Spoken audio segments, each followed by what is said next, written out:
Al aire van los recuerdos, ya los ríos las nostalgias, a los barrancos hirientes van las piedras de tus casas. ¿Quién te cerrará los ojos, tierra, cuando estés callada? ¿Quién te cerrará los ojos, tierra, cuando estés callada? España ha sido un país eminentemente rural hasta la segunda mitad del siglo XX. Actualmente, más de la mitad del territorio sigue siendo rural, pero el 80% de la población vive en ciudades. Existen comarcas en nuestro país con una densidad de población inferior a las más deshabitadas, por ejemplo, de Laponia. Es la España vaciada, sin actividad económica, donde vive un número reducido de personas, en su mayoría ancianos, sin dotación de servicios médicos, escolares, comerciales, de comunicación, etc. En definitiva, viven en una desatención pública. Últimamente se habla mucho de esto, pero no es un problema nuevo. Es una tendencia de décadas y que se agrava año tras año porque hay que sumar además la baja natalidad. Tierra, cuando estés callada. Hola, muchas gracias por acompañarnos.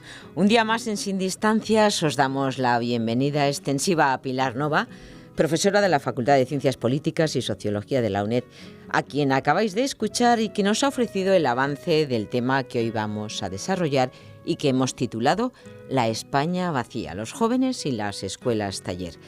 Para profundizar en este tema tan interesante y actual, ha invitado a Antonio Moriel, educador social, doctorando dentro del Departamento de Sociología 3 de la UNED y director de proyectos de escuela taller. A una tierra que los muertos siguen teniendo por suya. Muchas gracias a Ana Ventureira por esta nueva invitación a compartir espacio en Radio UNED. Y también muchas gracias a nuestro invitado de hoy, Antonio Moriel. Antes de comenzar la entrevista de hoy, vamos a hacer una pregunta inicial que es, lógicamente, el concepto de España vacía o España vaciada.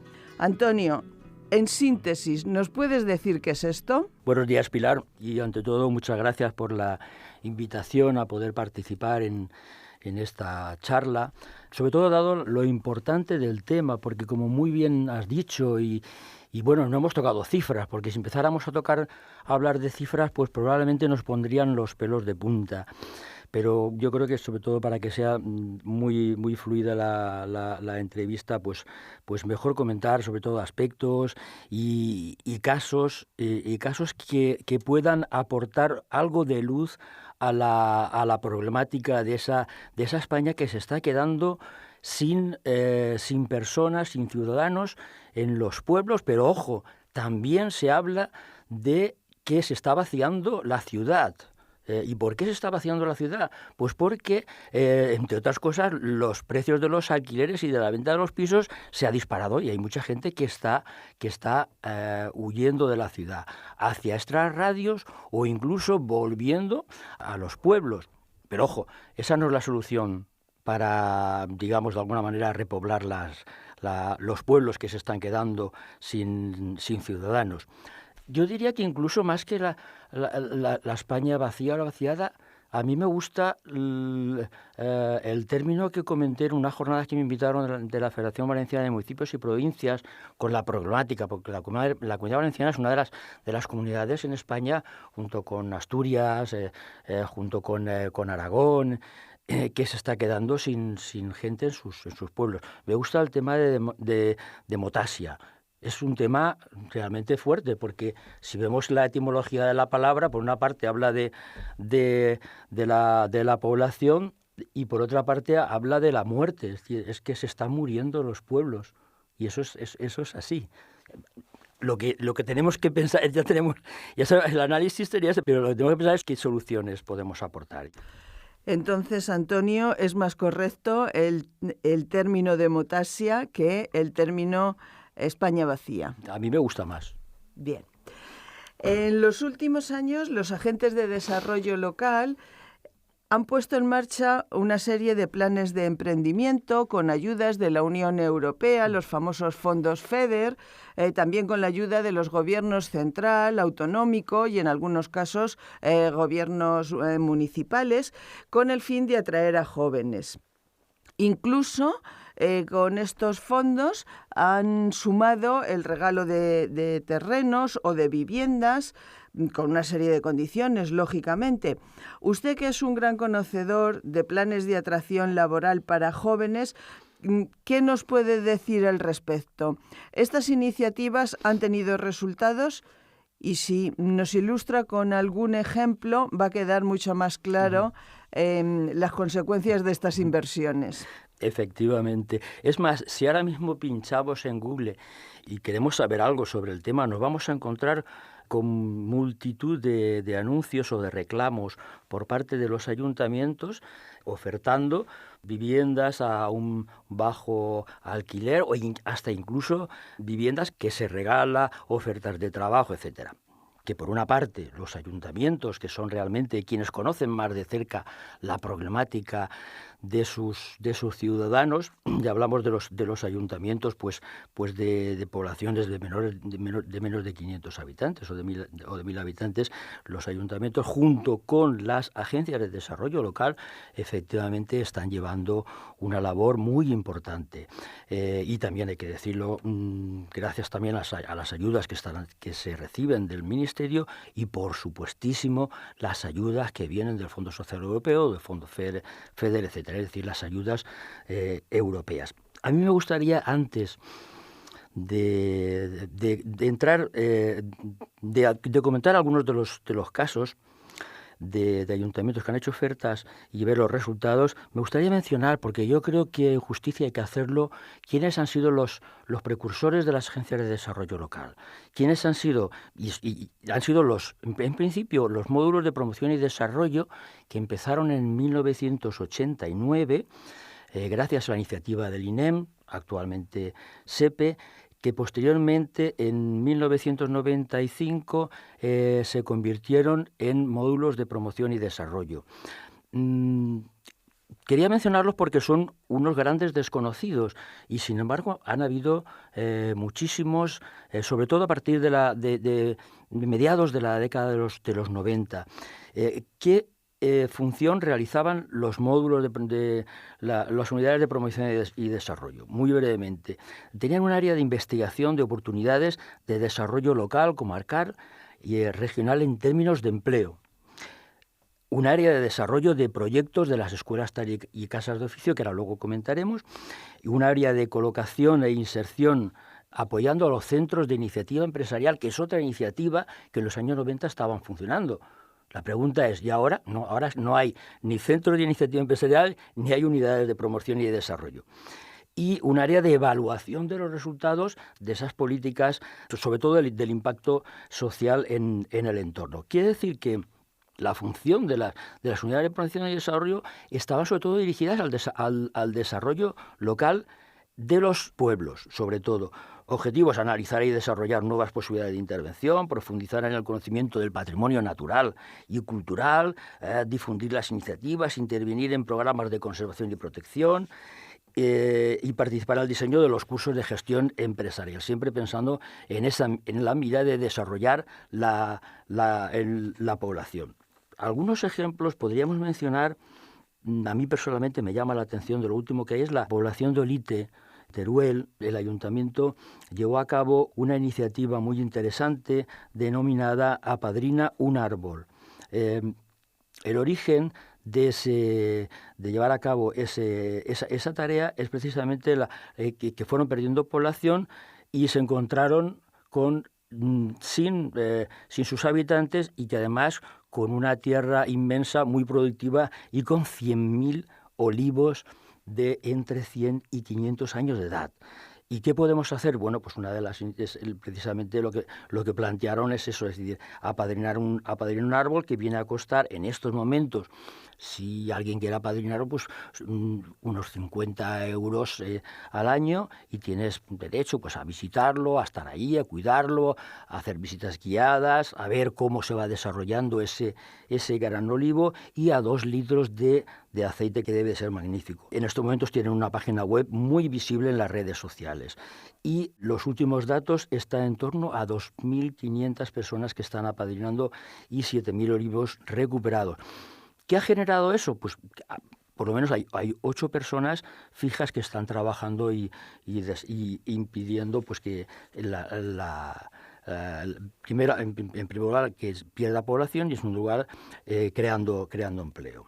Otra de las iniciativas es los repartidores de la exclusiva. Empezaron 2 personas con una furgoneta repartiendo alimentos en Soria, después pasaron a Burgos. En la actualidad hay 4 personas y acuden a 570 pueblos y atendiendo unas 10.000 familias. Una cosa interesante es que el servicio que llevan a cabo esta empresa lo cobran los proveedores y no el cliente. Y las personas pues hacen los pedidos, los proveedores los preparan, y nosotros, la empresa lo recoge y lo reparte a domicilio. Se encuentra también la Fundación CEPAM, con un programa que se titula Nuevos Senderos, que va dirigido sobre todo a los migrantes, aquellos que están interesados en poder trabajar y ir creando un futuro. De hecho, hay ya 88 unidades familiares con 180 personas. Son algunos de los ejemplos. Sí, justamente de esto quería hablar en este momento. Justamente los jóvenes son un atractivo para esta repoblación, pero también se han puesto en marcha iniciativas dirigidas a los inmigrantes. En el caso de los inmigrantes, es evidente que llegan a nuestro país en búsqueda de trabajo. Por tanto, el trabajo es un requisito sine qua non, y el gran problema de la despoblación rural deriva de la ausencia de sistemas económicos. Junto con los jóvenes, como hemos dicho, los inmigrantes serían los auténticos motores de la recuperación del medio rural. ¿Cómo se insertan estos inmigrantes en las iniciativas públicas de empleo? Yo puedo contar el ejemplo que ha sido altamente positivo, independientemente de las asociaciones o de las fundaciones que tienen esa función. Que tratan directamente de conectar los migrantes con las necesidades de las poblaciones, y en contacto pues directo con los ayuntamientos. Los jóvenes migrantes, sobre todo, han participado, y continúan participando en el programa que empezó en el año 85 de las escuelas taller. Es un programa de formación y empleo dirigido a las personas que sin cualificación para aprender un oficio, rehabilitar edificios, monumentos, muchas de las cosas que iremos viendo a continuación, y también para realizar servicios. Entonces los migrantes han tenido una aceptación muy positiva, tanto, y de hecho hay estudios que así lo avalan, tanto ellos como las personas que estaban conviviendo con ellos en las ciudades en donde se ha llevado ese tipo de iniciativas. Hay una parte de la juventud que quiere una vida alternativa, y también hemos de tener en cuenta cómo que pueden ser los que de alguna manera pues repueblen, ¿no? Y cubran ese vacío de los pueblos que se están quedando sin gente. Ahora bien, a mí ahí sí me gustaría poner el dedo a la llaga, es decir, los jóvenes, una de las alternativas es irse a los pueblos, pero es que hay una gran mayoría de jóvenes en este país que desgraciadamente se están marchando porque no hay trabajo. Pero ya no es que se vayan a los pueblos, sino que se van de España. Yo creo que eso, y más hoy, en estos momentos que acaban de dar las cifras del paro, que estamos por encima de los 3 millones de personas, y los jóvenes son uno de los del colectivo que más está sufriendo la crisis, aparte por supuesto con los mayores de 50 años también. Pero los jóvenes, que son el futuro, yo creo que sí, que es interesante que hablemos de ellos, y bueno, sí pueden ser una solución, pero que ellos también quieran, por supuesto, ir a los pueblos, indudablemente. Y cuando han intentado en algunas ocasiones estos modos de vida alternativa, ocupando pueblos que estaban totalmente vacíos, se han encontrado, claro, con problemas legales. Efectivamente. Con problemas legales, que es una paradoja, ¿no? Porque por una parte los ayuntamientos ofrecen pues viviendas gratis, trabajo gratis, muchas cosas gratis o con bajo alquiler, pero por otra parte con problemas administrativos para poder ir allí. Y sobre todo los migrantes, esos son los que más están sufriendo eso. Yo diría que también hay una traba para que, bueno, se puedan cubrir esos vacíos que hay en las poblaciones. Y yo diría que la traba es interna, es el miedo.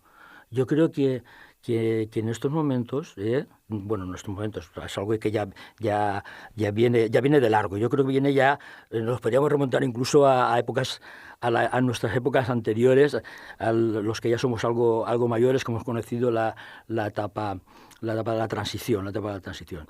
Es el miedo a salir de la zona de confort.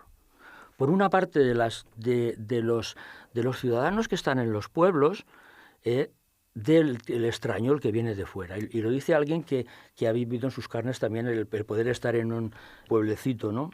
Una época viviendo, la otra parte, pues bueno, pasando los fines de semana y conviviendo con las personas del pueblo. Sí, ese miedo a lo que se sale fuera de lo que tú conoces. Y luego también es el miedo del salir de la zona de confort de quien quiere emprender algo, ¿no? Es decir, ostras, dar ese primer paso de decir, pues bueno, ¿qué hago? Yo aquí no tengo futuro, no tengo trabajo. Me gusta la vida en el campo. Yo quiero estar en un sitio donde se pueda respirar el aire, donde pueda cultivar mis patatas, mis lechugas, mis cosas, ¿no? Pero por otra parte tengo miedo a salir de la zona de confort que es mi ciudad, ¿no? Sí. Me gustaría dar un giro a esta conversación que estamos manteniendo con Antonio Moriel para plantear algo que considero bastante importante, y es, ante el abandono de muchos pueblos, ¿qué pasa con el interés arquitectónico, histórico, etnológico o tipológico de muchos de ellos? Existe un catálogo estatal de bienes de interés cultural que obliga a la conservación y a la intervención en este patrimonio.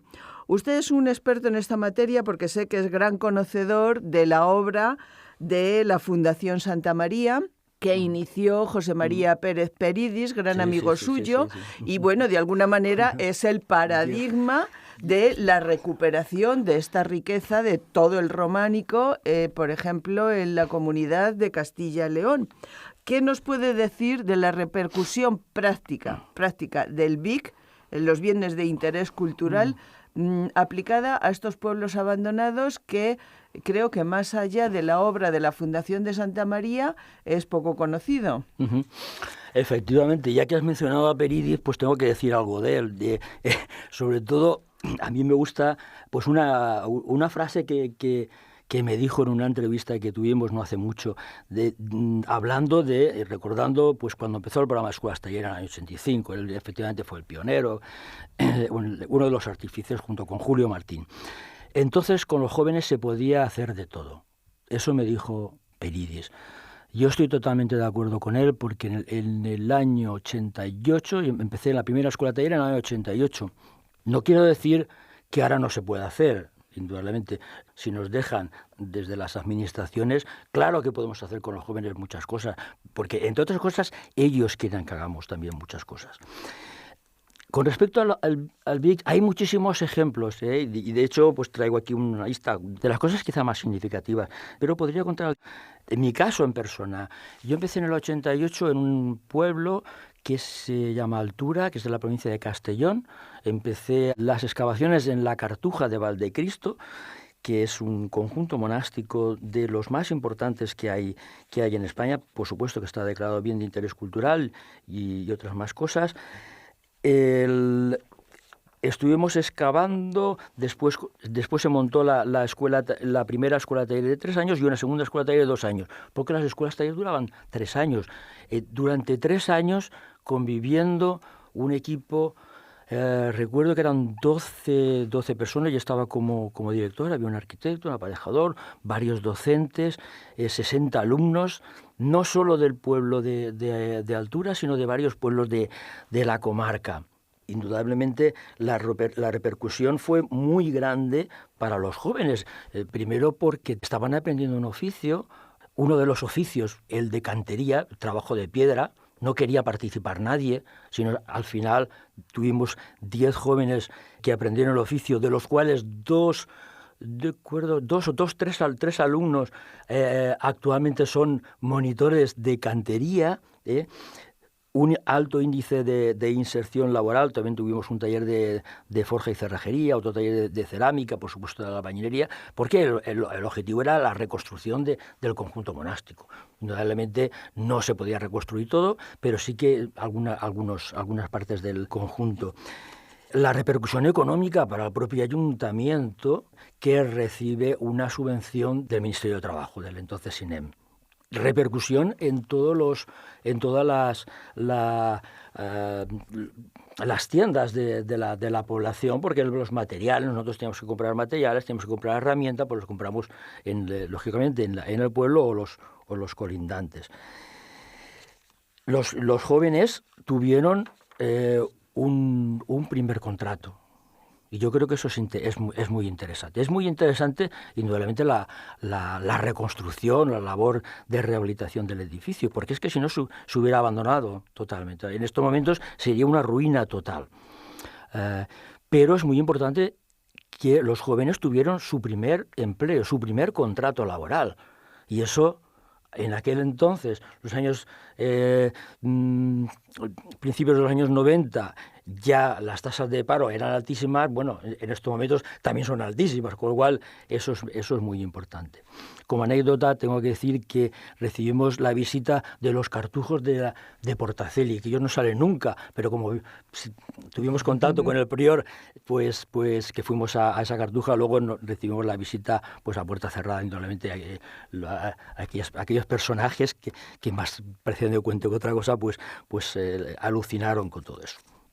Más ejemplos, pues hay muchísimos, pero habría que mencionar que en la Alhambra de Granada hubo una escuela taller, con un taller de restauración de yesería, cerámica, vidrio, un taller de restauración de papel y encuadernación. No todo fue ladrillo, que es una etiqueta que de alguna manera han ido colgando las escuelas taller. No todo fue ladrillo.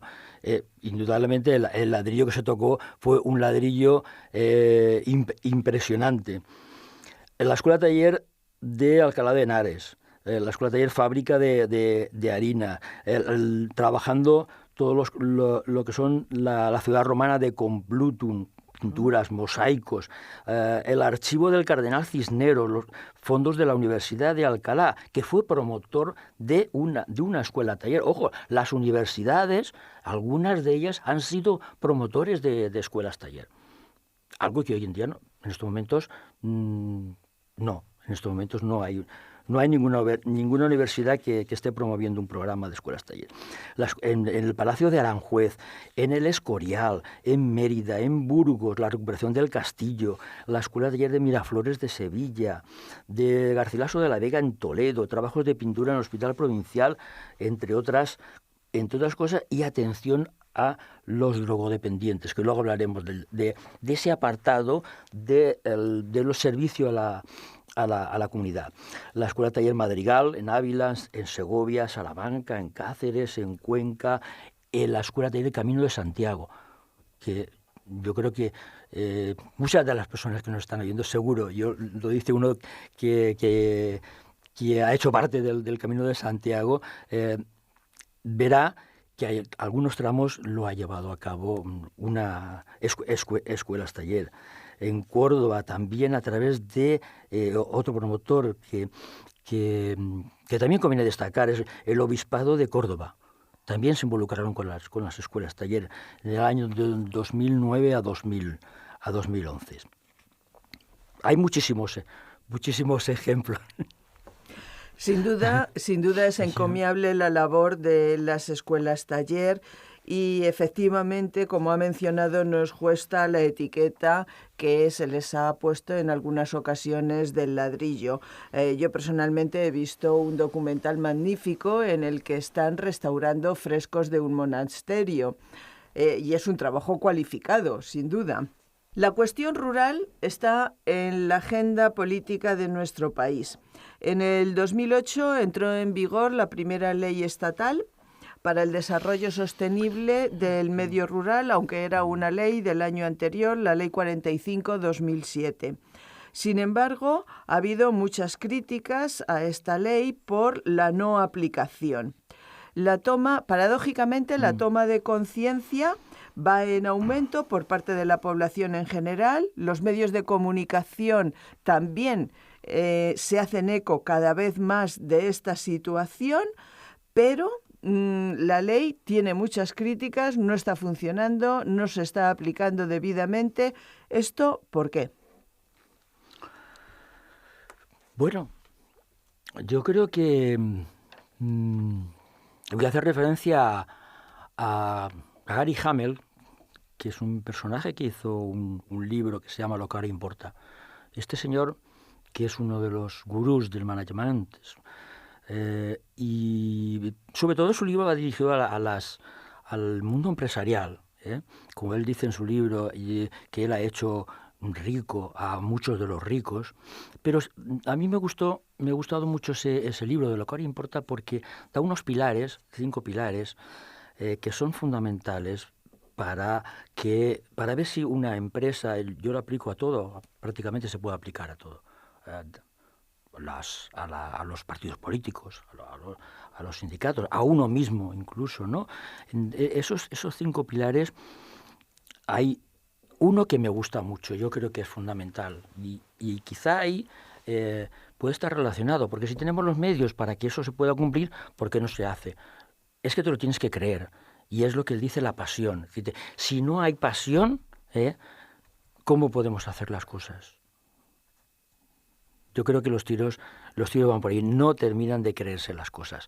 El problema de que nos estamos quedando con los pueblos vacíos es un problema muy grave, por eso me gusta utilizar la palabra demotasia, porque es que los pueblos se están muriendo, y se están muriendo porque la gente, y medios para que se pueda solucionar los hay. Lo que hay que hacer es que se cumpla.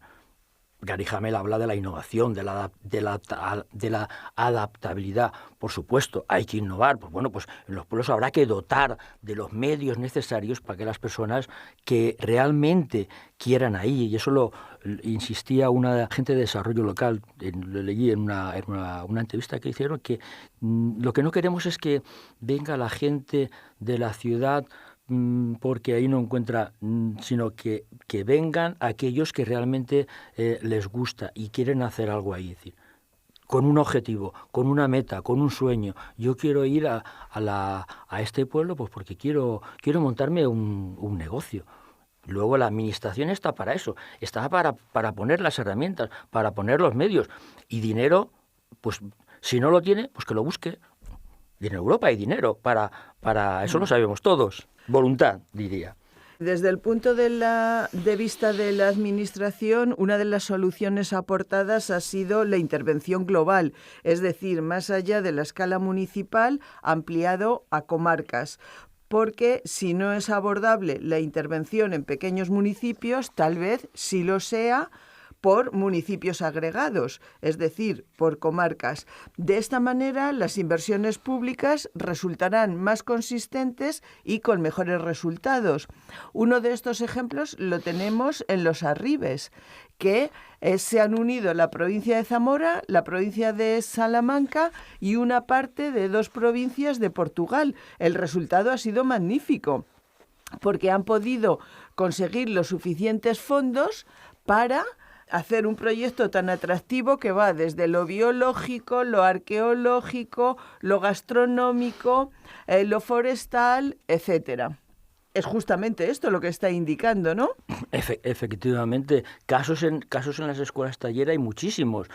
Casos de que se han mancomunado ayuntamientos. Bueno, incluso salió en la orden que regula, en una de las órdenes que regula el programa de escuelas taller, hicieron esa sugerencia. Incluso en el informe del año 92 del Senado, porque todos los partidos políticos estaban de acuerdo con el programa de escuelas taller, hicieron algunas sugerencias. Una de ellas fue esa: mancomúnense ustedes, porque están funcionando muy bien.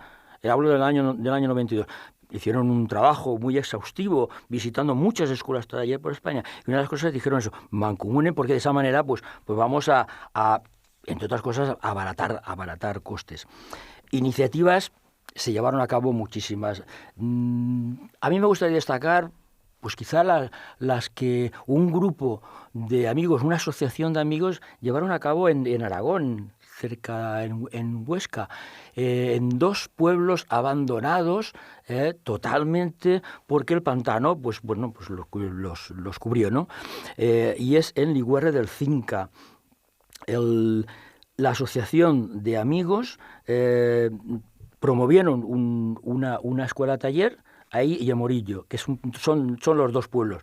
La asociación de amigos junto con los 2 sindicatos mayoritarios, Comisiones Obreras y UGT, y con la ayuda del MOPO y, por supuesto, del Ministerio de Trabajo. Me gustaría resaltar la labor que los agentes sociales, y en concreto porque los empresarios también han participado, han promovido alguna de las escuelas taller, pero los sindicatos, sobre todo Comisiones y UGT, desde que empezó el programa en el año 85, ininterrumpidamente han estado trabajando y promoviendo escuelas taller hasta donde ellos han podido llegar. Bueno, pues actualmente esas dos poblaciones que estaban abandonadas son lugares de vacaciones. Yo he estado con mi hijo disfrutando de ese maravilloso entorno en Ligüerre del Cinca, con apartamento, donde puedes practicar todo tipo de deportes, y bueno, pues las primeras piedras las pusieron escuelas taller. Yo creo que el desarrollo va efectivamente de cara a evitar esa demotasia, los tiros tienen que ir en esa dirección, y hay muchísimos ejemplos que podríamos poner. Sí, uno de los ejemplos que a mí me ha resultado muy interesante es el del Ayuntamiento de Irún, que apostó por una nueva profesión, el ecoconsejero. Es un informador y asesor medioambiental cuyo objetivo es el de sensibilizar a los ciudadanos e instituciones para promover nuevos hábitos de comportamiento acordes con la protección del entorno. ¿Qué resultados ha tenido esta nueva profesión? Bueno, es una iniciativa que partió en Alemania, y la que pone en comunicación, como tú muy bien has señalado, esa problemática medioambiental, esa gestión y con la administración y con las personas. En estos momentos, por no extenderme en el tema, diría que el Centro Europeo de Empresas de Innovación en la Comunidad Valenciana promovió unos cursos en las que destacaba el papel de los ecoconsejeros. Y como un caso más concreto, en el Ayuntamiento de Mójer, en Huelva, se llevó una iniciativa en torno a los ecoconsejeros en un campamento de verano, y decía, leo textualmente: los monitores del Patronato Municipal de Deportes y los ecoconsejeros de la Concejalía de Medio Ambiente llenaron de juegos una divertida y educativa propuesta que puso a prueba los conocimientos y habilidades de esta gran patrulla ecológica. Yo creo que es una figura muy interesante. Afortunadamente la están llevando a cabo. Cito también el taller de empleo de Adamuz, de turismo sostenible y gestión medioambiental en Andalucía, donde hay un módulo de ecoconsejero dedicado a formar. Para finalizar, nos quedan unos breves minutos. Ahondando en las novedades de las escuelas taller, usted es un defensor, y así lo tiene escrito, de la gran aportación social, económica y cultural en el horizonte 2030. ¿Nos puede sintetizar muy brevemente esto? Bien, yo creo que saldrá en breve. Me han dicho que a finales del mes de marzo la publicación donde se habla del futuro del trabajo y del trabajo decente, en el que participamos en unas jornadas en Sevilla. Lo que presentamos fundamentalmente fue la propuesta de expansión del programa de escuelas taller a nuevos sectores, potenciando su marca, porque hay que hablar de escuelas taller como una marca. Recuerdo que hace poco la ministra en funciones de Trabajo, y me alegré muchísimo, hablaba de las escuelas taller, haciendo no solo referencia a América Latina, que no hemos hablado. El programa de escuelas taller se exportó en los años 90 a América Latina. Bueno, ya al continente africano también hubieron varias escuelas taller. Bueno, hizo referencia a que las escuelas taller son la formación profesional dual española. Que nos vayamos a Alemania. Alemania es maravilloso la formación dual, pero que tenemos una formación dual que son las escuelas taller.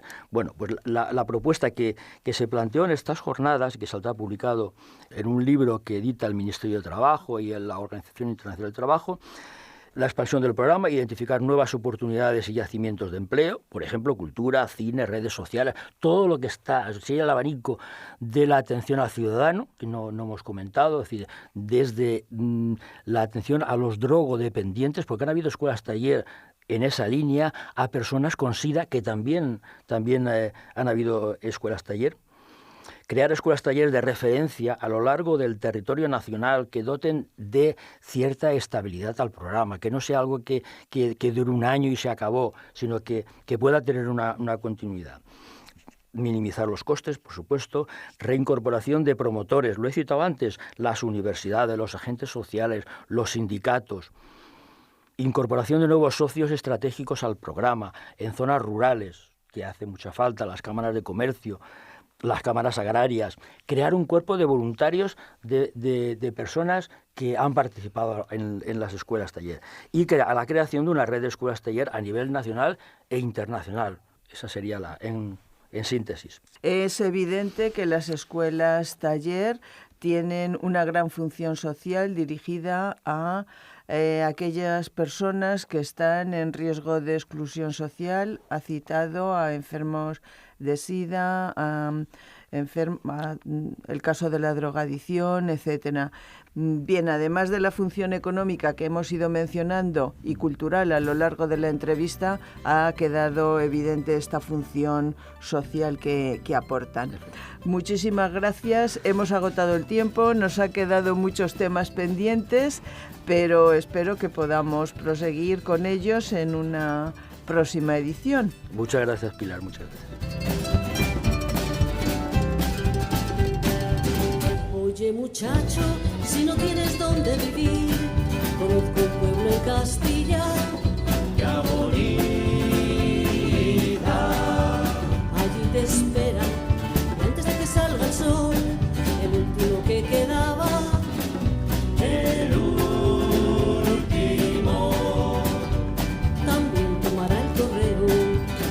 La pérdida de población y el empobrecimiento, en todo caso relativo y con frecuencia también absoluto del mundo rural, no ocurre solo en España. Es un fenómeno bastante generalizado y con tendencia a ir a más. Como comentaban nuestros contertulios, se trata de un problema que se ha acentuado en estos últimos decenios y que no sabemos muy bien cómo resolver. Revitalizar regiones en declive, conseguir repoblar zonas que se despueblan, es una tarea difícil, pero en esto debemos trabajar todos en forzar la voluntad política para abordar el problema y en impulsar y defender los proyectos tan ilusionantes y reales que proporcionan las escuelas taller. Un niño que baile el trompo y un pregonero. Agradecemos a la profesora de la Facultad de Ciencias Políticas y Sociología, Pilar Nova, directora del Centro de Estudios Avanzados en Relaciones Laborales de la UNED, y a Antonio Moriel, educador social, doctorando dentro del Departamento de Sociología 3 de la UNED y director de proyectos de Escuela Taller.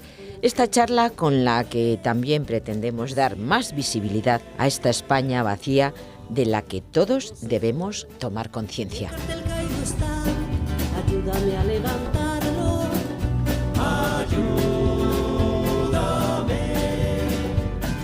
Antes que no borre el tiempo, se busca además un alcalde, un herrero y un juez de paz. Una maestra, un tendero, una matrona, un cartero y un capataz. Se busca una cantinera, un tonto, un niño que baile el trompo y un pregonero. Se busca además un alcalde, un herrero y un juez de paz. Una maestra, un tendero, una matrona, un cartero y un capataz. Se busca una cantinera, un tonto, un niño que baile el trompo y un pregonero.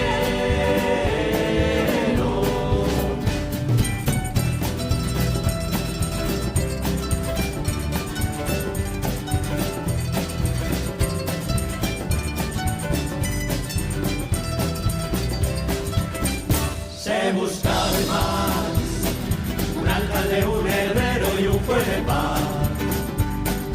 Una maestra, un tendero, una matrona, un cartero y un capataz. Se busca una cantinera, un tonto, un niño que baile el tronco